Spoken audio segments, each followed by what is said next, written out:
El tuit de Dios sobre el misericordioso y el cruel.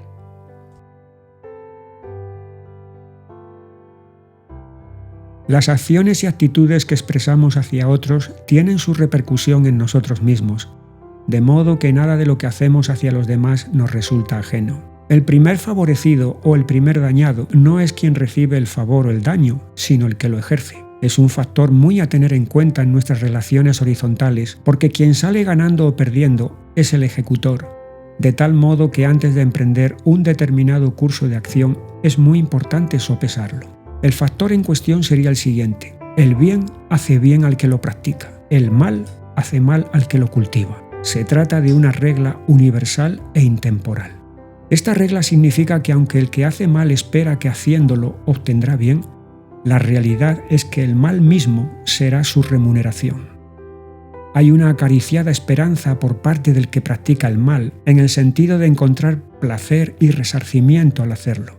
Sin embargo, el pago que experimentará en sí mismo será el daño que esperaba producir en otro. Y de manera semejante, el bien ejercido hacia afuera se traduce en bien hacia adentro, de modo que el que lo practica es quien se beneficia. Hay un tuit de Dios que dice lo siguiente: a su alma hace bien el hombre misericordioso, mas el cruel se atormenta a sí mismo. Proverbios 11:17. El tuit viene a enseñarnos la vigencia de dos principios. El primero es que lo semejante produce lo semejante. El segundo es que el autor de una acción es receptor de la misma. Por el primer principio aprendemos que así como las líneas paralelas nunca se juntan, del mismo modo del bien no puede salir el mal, ni del mal el bien. Como el bien y el mal tienen dos orígenes totalmente diferentes, así sus resultados van en consonancia con dichos orígenes. Por el segundo principio aprendemos que existe una identidad entre el autor y el receptor de una acción, no pudiéndose dar el caso de que se pretenda ser autor sin ser receptor.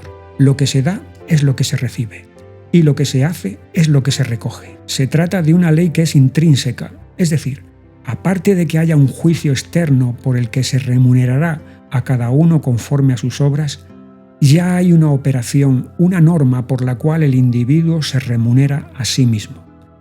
El misericordioso se hace bien, el cruel se atormenta. El primero es su propio bienhechor, el segundo su propio torturador.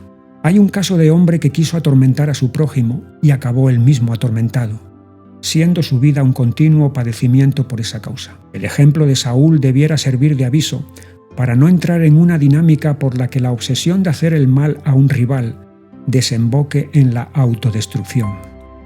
Resulta patético comprobar los perturbadores vaivenes a los que aquel rey estuvo sujeto, porque el objetivo de su vida se convirtió en eliminar a David.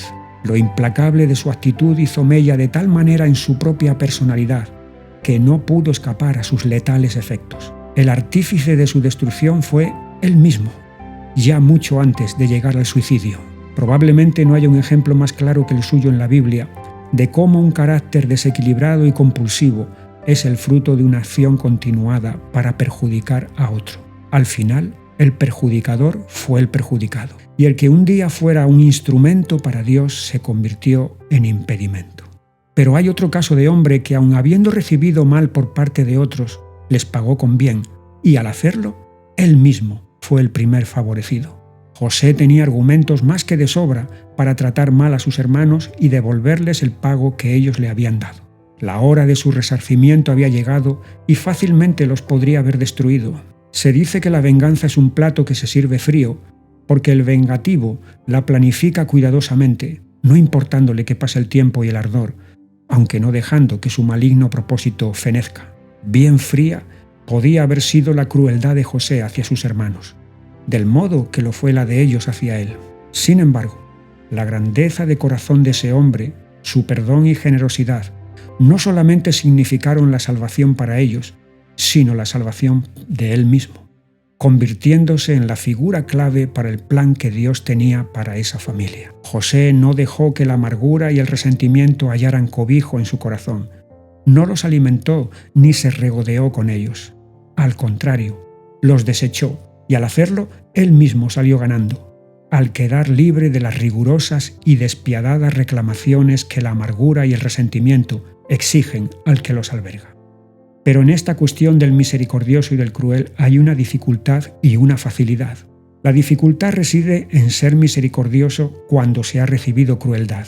La facilidad en ser cruel cuando se ha recibido crueldad. Toda nuestra naturaleza va en contra de lo primero y a favor de lo segundo. Por eso se hace preciso, primeramente, recibir una nueva naturaleza, esto es, un corazón nuevo que cambie esa tendencia, y luego ejercer y practicar la nueva disposición recibida, rechazando la vieja.